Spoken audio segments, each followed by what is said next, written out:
sódico, su umbral es muy pequeñito, pues como para llegar, como para producir la entrada de por lo menos una buena cantidad de sodio y de llegar a menos 55 milivoltios. ¿Verdad? ¿Preguntas al respecto? Ninguna, entonces está claro. Hay gente, y ustedes van a ver que en los hospitales, cuando sean médicos, ustedes van a ver que dicen, oye, esta persona, generalmente las mujeres muy ancianitas, que no quieren ni que las toquen, no, me duele el hombro, no me toque el hombro, porque me duele, o sea, apenas uno va a examinar, no, suelte, no quiere, ¿no? ¿Por qué? Entonces uno dice, uy, esa persona tiene un umbral disminuido para el dolor. ¿Por qué? Porque un estímulo pequeñito produce una respuesta grande, ¿no? ¿Qué significa eso? Eso significa que, si vemos acá esto, acá está el punto umbral, ¿no? ¿Qué significa? O sea, que con un poquito de estímulo, vamos a suponer acá, un poquito de estímulo, se dispara el potencial, ¿no? Entonces uno dice, esta tiene un umbral muy disminuido, ¿no? O sea, con poquito estímulo, se dispara el potencial. Sin embargo, hay otra gente, por ejemplo, los jugadores de fútbol, que sufren grandes contusiones, ¿no? Que ruedan, le dan unas patadas solemnes, yo he visto, ¿no?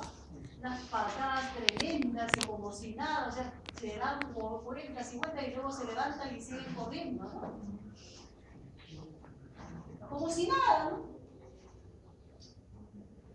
Son gente que ya está acostumbrada. Eso es lo que se llama un umbral. Vamos a hacer el turno. Umbral incrementado, lo hacemos el punto.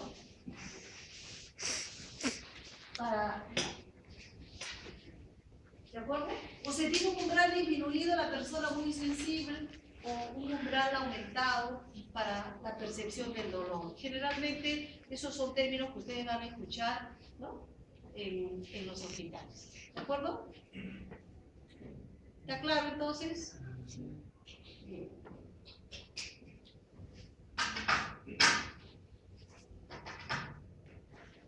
Vamos entonces, ya explicamos lo que es la gradiente de concentración, ya explicamos lo que es la gradiente eléctrico. A ver, vamos a seguir explicando las diapositivas, ¿no?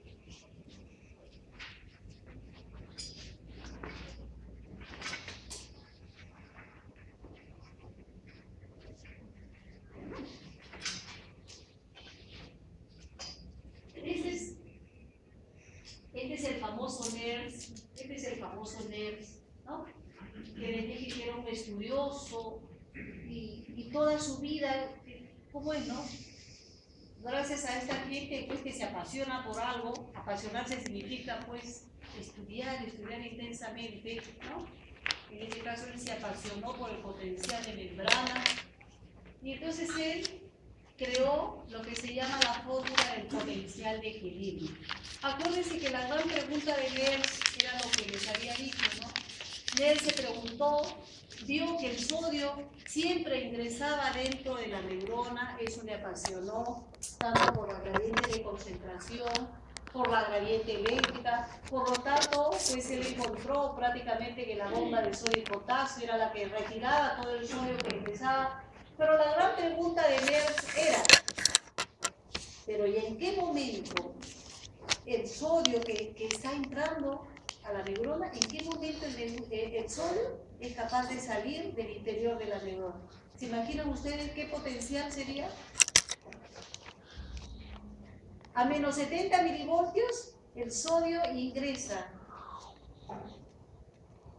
en grandes cantidades y hace trabajar a la bomba de sodio y potasio para que el sodio salga. Y la pregunta de NERS será, ¿pero y en qué momento, ¿no?, el sodio es capaz de salir libremente fuera de la neurona? Y obviamente tenía que ser un momento en que el potencial tenía que ser positivo. Eso es lo que él buscó, por eso es que creó su fórmula y él encuentra el potencial de equilibrio del sodio, en el cual el sodio efectivamente era capaz de salir a través de la membrana, ¿no?, fuera de la neurona, ¿no? Entonces acá está, él encontró este potencial de equilibrio en el cual se iguala la entrada y la salida del ion. Entonces esta es la ecuación de Nernst, esta es la primera fórmula cuando él estaba muy joven, cuando hizo esa primera fórmula, que es el potencial de equilibrio para el ion cloro, entre R es la constante de estado gaseoso, que es la temperatura absoluta, F los faradios del ion y Z la valencia del ion cloro, en este caso multiplicado por la concentración del cloro en el extracelular sobre el intracelular. Pero él dice esta fórmula está muy difícil, vamos a simplificar la fórmula y ya cuando tiene una edad avanzada simplifica su fórmula y es de la fórmula simplificada de Nernst en que él convierte la fórmula que estaba en logaritmo natural, la convierte, la lleva a logaritmo en base 10, ¿no? Entonces, efectivamente, si uno analiza minuciosamente esa fórmula es muy sencilla. ¿Por qué?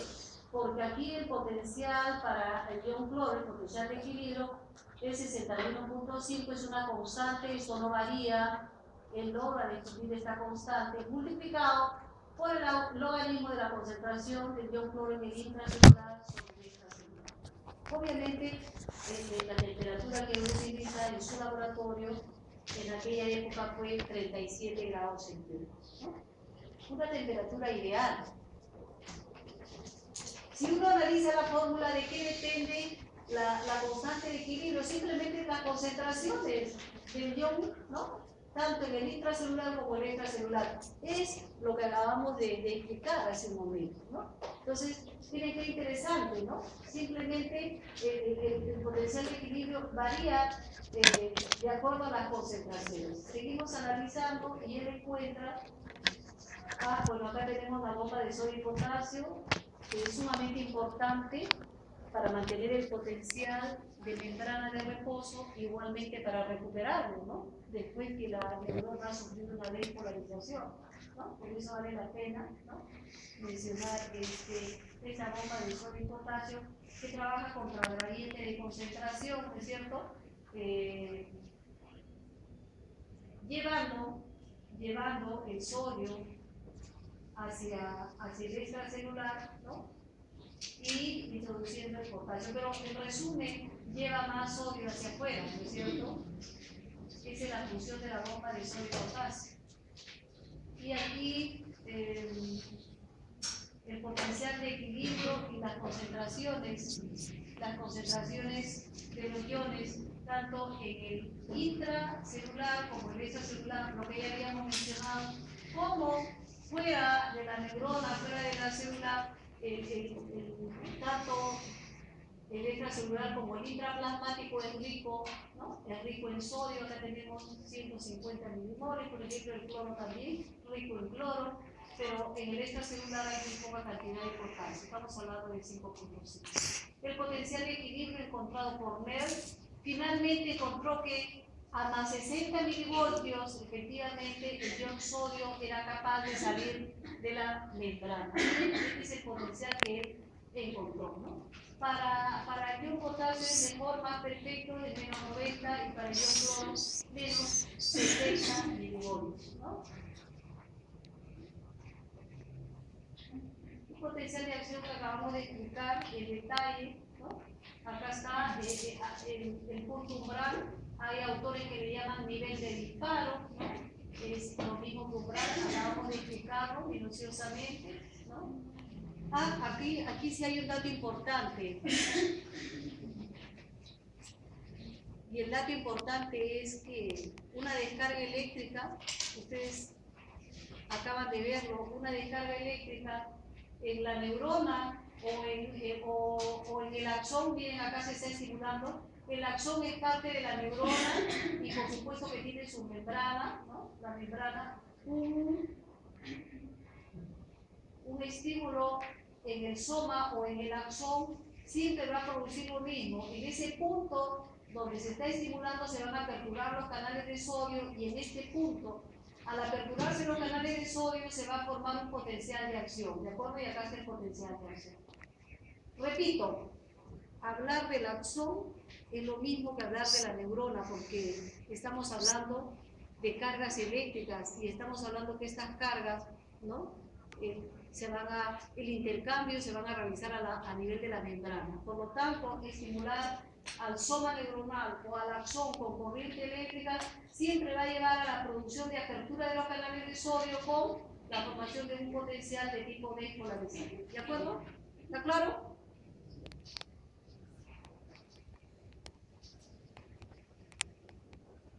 Y la repolarización, obviamente, cuando la neurona se inunda de cargas positivas, la neurona incluso invierte su carga y, por ejemplo, en el potencial de acción hemos visto que llega hasta más 35 milivoltios, ¿no? Llega hasta más 35 milivoltios. Estamos con la neurona en una carga positiva. En ese momento que la neurona está cargada positivamente, ya no está en el reposo con los menos 70 milivoltios. ¿Querrá ingresar sodio, pregunto? No, pues, porque va a ser rechazado totalmente por la ley de las corrientes eléctricas. Entonces, los conductos se cierran, ¿no? Se invierte la corriente, lo que estoy mencionando, ¿no? Y obviamente se aperturan los canales de potasio, ¿no?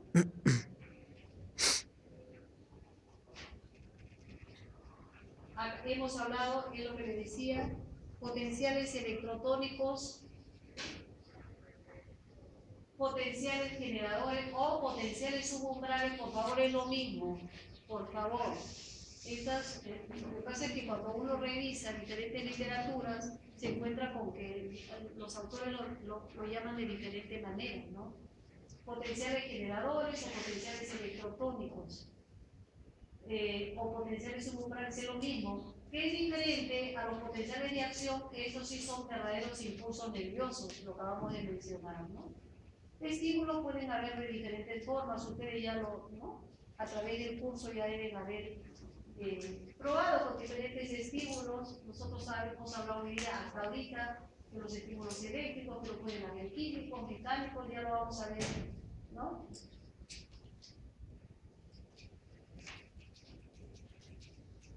Y acá, ¿cómo es la conducción, ¿no? Eso me parece que ya, me parece que hay mucha gente que lo conoce, hay muchos estudiantes muy estudiosos que ya saben que el impulso nervioso, porque existen los nodos de Ranvier. A propósito de los nodos de Ranvier, los nodos de Ranvier están son espacios que aparentemente no tienen vaina de mielina, ¿no? Va a haber una clasificación en todas las literaturas de axones mielínicos o mielinizados y no mielinizados. Eso que en esa clasificación no mielinizados no significa que no tengan nada de vaina de mielina, simplemente que tienen una mínima capa de mielina, tienen envoltura, por eso se llaman no mielinizados. Y acá tenemos que la vaina de mielina es muy mala conductora de la corriente eléctrica, ¿no?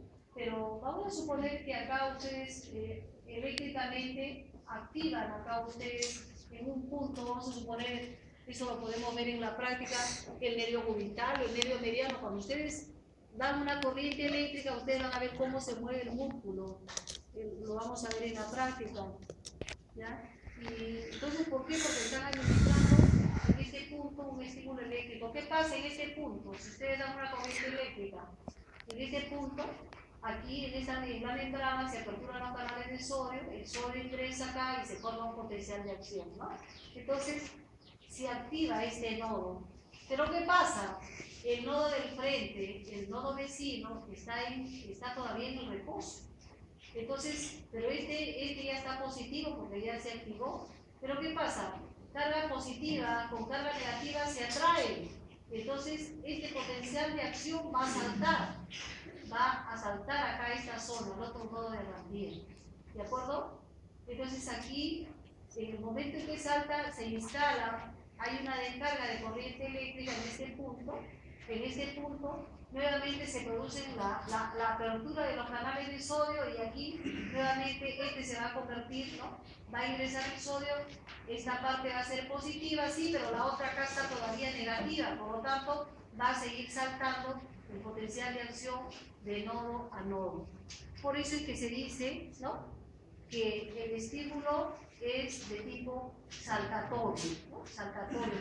Y cuanto más vaina de mielina tenga, va a ser más rápida la velocidad. ¿Por qué? No, esta es una pequeña vaina de mielina, pero vamos a suponer que la vaina de mielina sea enorme, ¿no? Porque la vaina de mielina significa la célula de Schwann que ha dado muchas vueltas al axón. Vamos a suponer que sea, ¿no?, más mielinizado. El salto va a ser más largo, siempre va a saltar, va a ser más largo, por lo tanto, el que salta más largo va a llegar más rápido, ¿no? Por eso se dice, por ejemplo, que la velocidad de conducción nerviosa en los niños pequeñitos, imagínense, los saltitos serán chiquititos, ¿no? La velocidad de conducción nerviosa en los niños es mucho menor, sobre todo en los niños recién nacidos, ¿no? Es una velocidad, pero mucho menor que los adultos, ¿no? ¿Por qué? Porque los nodos son, ¿no?, bastante, entre nodo y nodo hay muy poca distancia, ¿no? Bueno. No sé si tienen alguna pregunta hasta acá. ¿Está claro esto?